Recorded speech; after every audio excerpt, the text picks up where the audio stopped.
Hi, this is Buster Bram, and you're watching WGS-TV.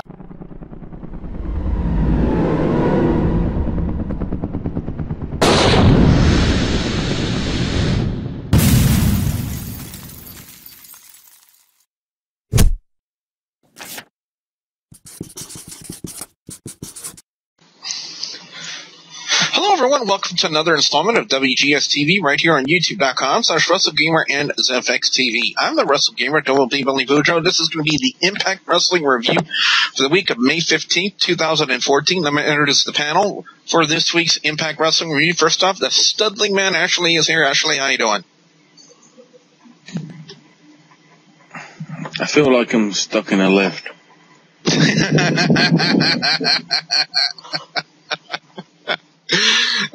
We'll explain that joke a little bit. Ladies and gentlemen, our resident music mogul over on YouTube.com/Lance Moss TV is here. He is the incomparable Lance Moss. Lance, how you doing? I'm doing alright. Thanks for having me. And the man from South Park, simply known as Cartman, is here. Cartman, how you doing? Pretty good, pretty good. Well, guys and gals, following on the absurdity of TNA turning MVP heel from last week, we had to follow up on the heels of the situation involving him and Eric Young. Young coming out in the opening segment demanding to fight MVP tonight because of his betrayal, and MVP, since freshly being turned heel, had to start acting, all the heelish characteristics, saying, no, I'm not going to come out there, but my plan worked out perfectly because it's all about being the champion and so on and so forth. And it just really, like I said, Ashley, borderline on the absurd, because TNA, in my opinion, Ash, really didn't need to turn MVP heel. They don't need to do a lot of things that happen on the last few nights. It just... Hello? I don't really know what they're doing in some cases. It just seems a little she went to pick up one of the kids at work. Idiotic, to be honest, that some of the things they're doing. MVP going heel just really doesn't make sense because you've got a heel owner, now a heel DOO, that are heels against each other as well. Yeah, it just, like I said, it borderlines on the absurd.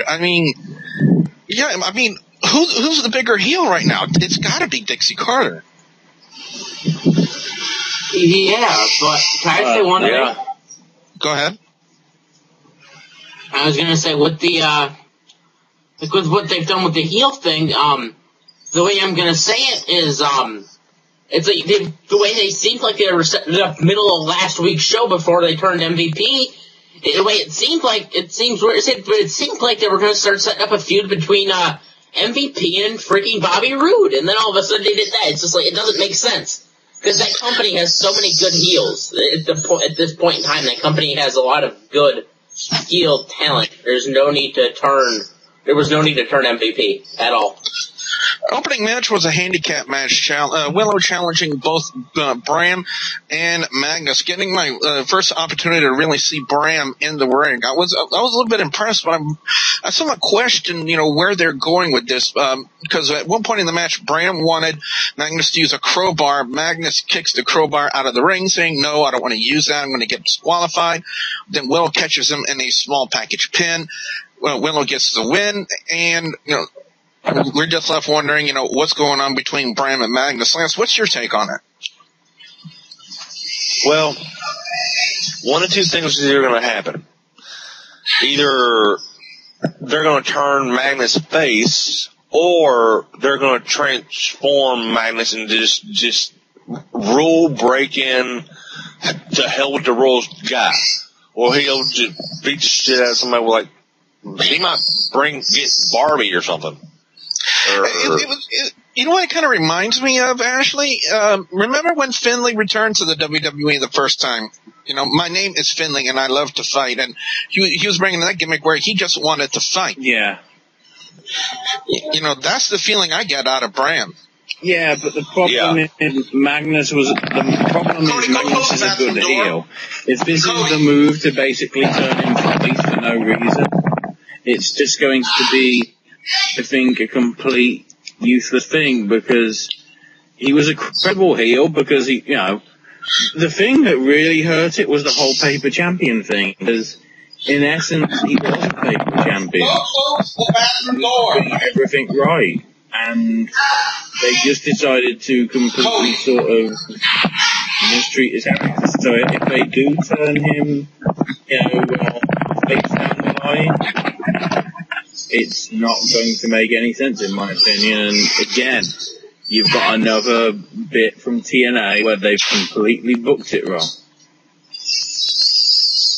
Well, speaking of something that might have been booked wrong, but then again, you never know. Gail Kim coming out to challenge the beautiful people to a fight, and she gets Velvet Sky kneeling her from behind. Something odd about that sentence. I'm just going to keep that to myself. Gail Kim ends up getting the win, but take note, this is how female wrestling should be handled. Paige is pretty much on that same level as the Knockouts, in my personal opinion. So, but what I really want to WWE is terrible. What I really want to touch on is what we saw next with Crazy Steven Kazarian. I don't know what I saw with Crazy Steven Kazarian. Lance, I really don't know what I saw. Yeah, I mean, was it a good match? No. Was it hilarious? Yes. Joe from the hardcore manager, the classic wrestling manager, even told me this. It is not a disqualification if you pants the ref. Yeah. I mean, that's the menageries music. The menageries music played throughout the entire thing. I don't know what was going on. Match. And Dutch now looks like a ringmaster out of a circus now. Yeah, and which kind of Stone Cold. Yeah. So that was a little weird. Up next we had Mr. Anderson and Cowboy James Storm, and go ahead. No, I just want to quickly bring up on that. Keep in mind that was Kazarian's last match with the company, and it was that abysmal crap. Wait to celebrate the guy that's basically worked his ass for you for the past 5 years. Yeah. Yeah, you put him in a match against a clown. And not talking about Doink the Clown either. Literally. Yeah, but up next we had Mr. Anderson and Cowboy James Storm in a somewhat decent match in my opinion. The finish of the match, James Storm was about to hit him with the beer bottle. The referee took it away from him. Anderson setting up for the mic check. James Storm spits beer in his face and then hits the last call Superkick and gets the victory like that. Ashley, how you been feeling about this heel turn from Cowboy James Storm ever since he started feuding with Gunner? Ever since that point in time, how do you feel this heel turn is progressing on his character? To me, it's a face turn because I don't give a crap about Gunner. I appreciate all the work that he's done. James Storm has been shafted in that company ever since he dropped the title 6 days after winning it on the TV tapings to Rude. Yeah. I gotta agree with you. He deserves to be better than the transitional champion. Yeah. Yeah, I think there are a lot of people out there who agree with you like that, and myself included, that he deserves a lot more than what he's getting. And maybe this change of character, maybe they can finally do that with him instead of having him be a transitional champion like he was. Maybe now with this gimmick, this persona of Cowboy James Storm, maybe they can actually do that with him now. But talking about something I just sat back and enjoyed, the X Division Championship Triple Threat match, Sonata, Tigre. I gotta head out. See ya. And I gotta head out. All right. I gotta say, with Sonata, Tigre Uno, and DJ Zima Ion, I thoroughly enjoyed the match. Of course, DJ Z still playing off the fact that he got hip tossed off the top of a ladder by the Wolves the previous week.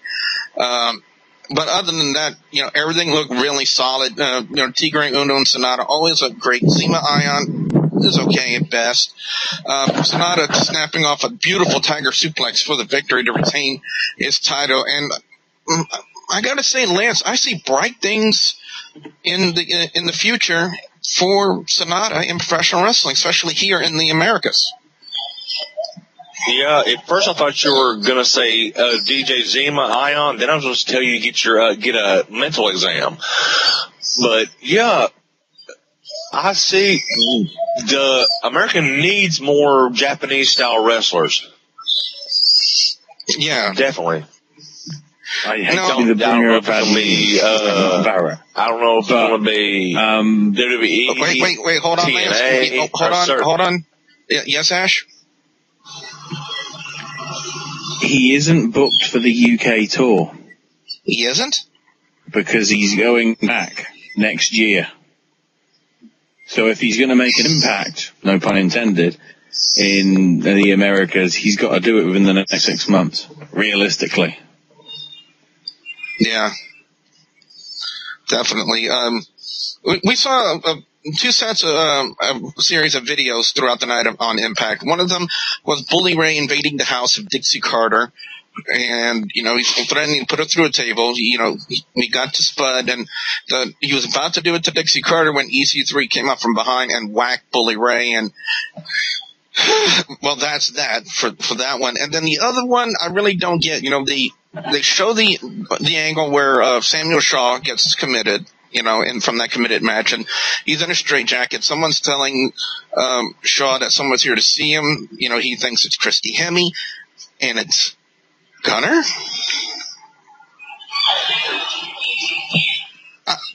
Ashley, I don't get that. Hang on.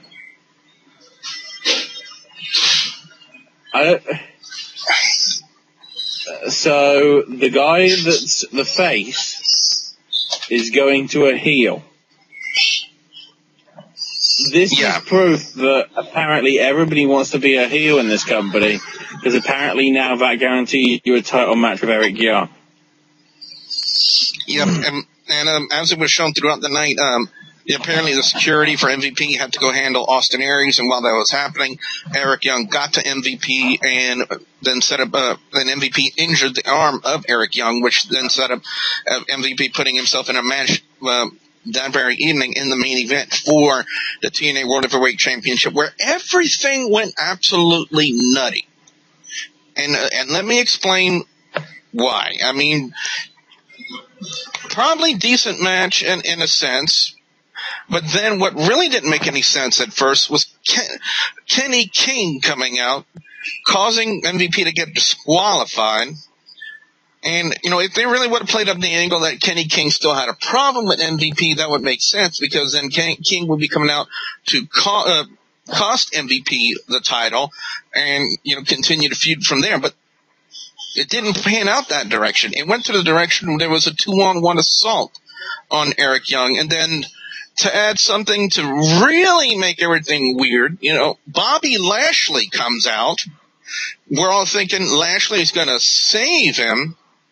And he ends up spearing Eric Young and then power slamming him through 2 chairs set up by Kenny King. What? That's all I can say is what? Because, if there was any more Ladies and gentlemen, if you want wrestling that makes sense this week, watch Ring of Honor New Japan on iPay-per-view. Because it's going to have that same sort of deal, except it will just make sense and it'll be good. And it's Jushin Thunder Liger. If there was It's shocking. Yeah. It's absolutely shocking.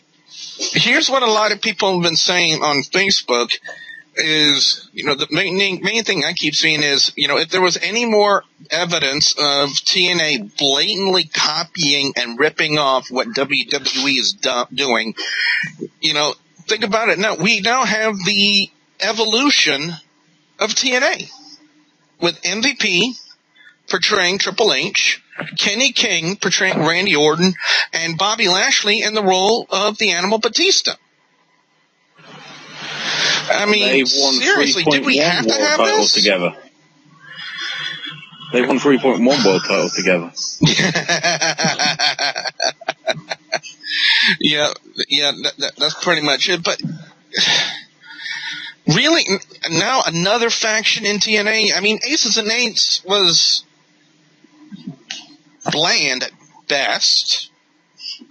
Now we got the menagerie, which is probably what an Adam Rose in ECW, in WWE is. His gimmick's kind of like blatantly on an acid trip.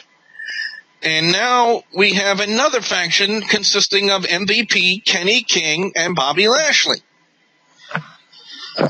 My head hurts just thinking about this, Lance.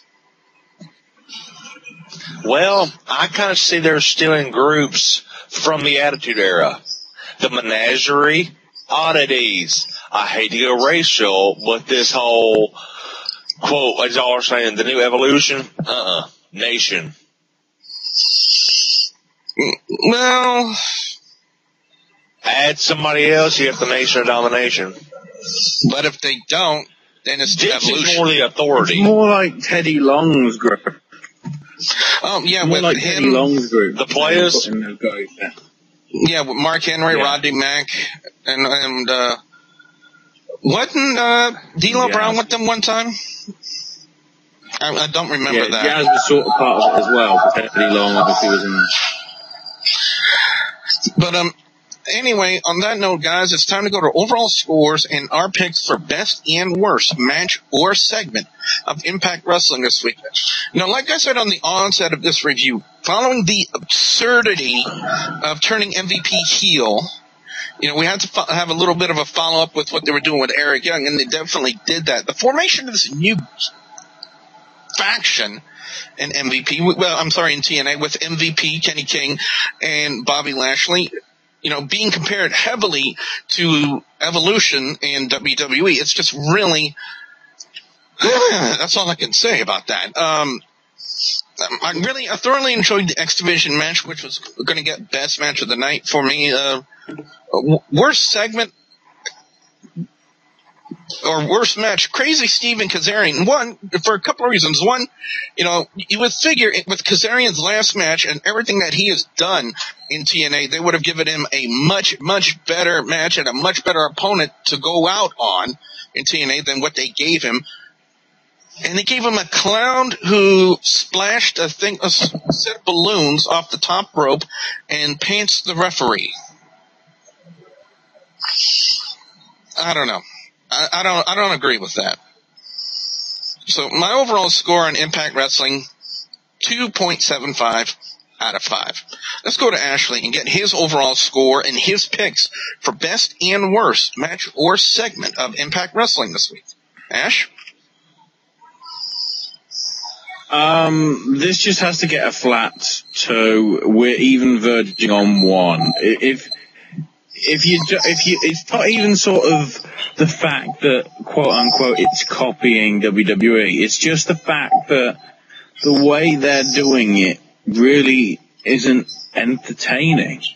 Just, even though, and we haven't brought it up here because it didn't appear on the show, sadly, but TNA thinking it's clever to recreate their own version of the Jay-Z Solange Knowles beating in the lift. Just, no. Best match, I'd say it's a toss-up between the X Division one and the one that Storm was in. I can't remember who he was facing because, to be honest, NXT's better. I've suddenly become hooked on NXT. But the worst segment was the rest of the show.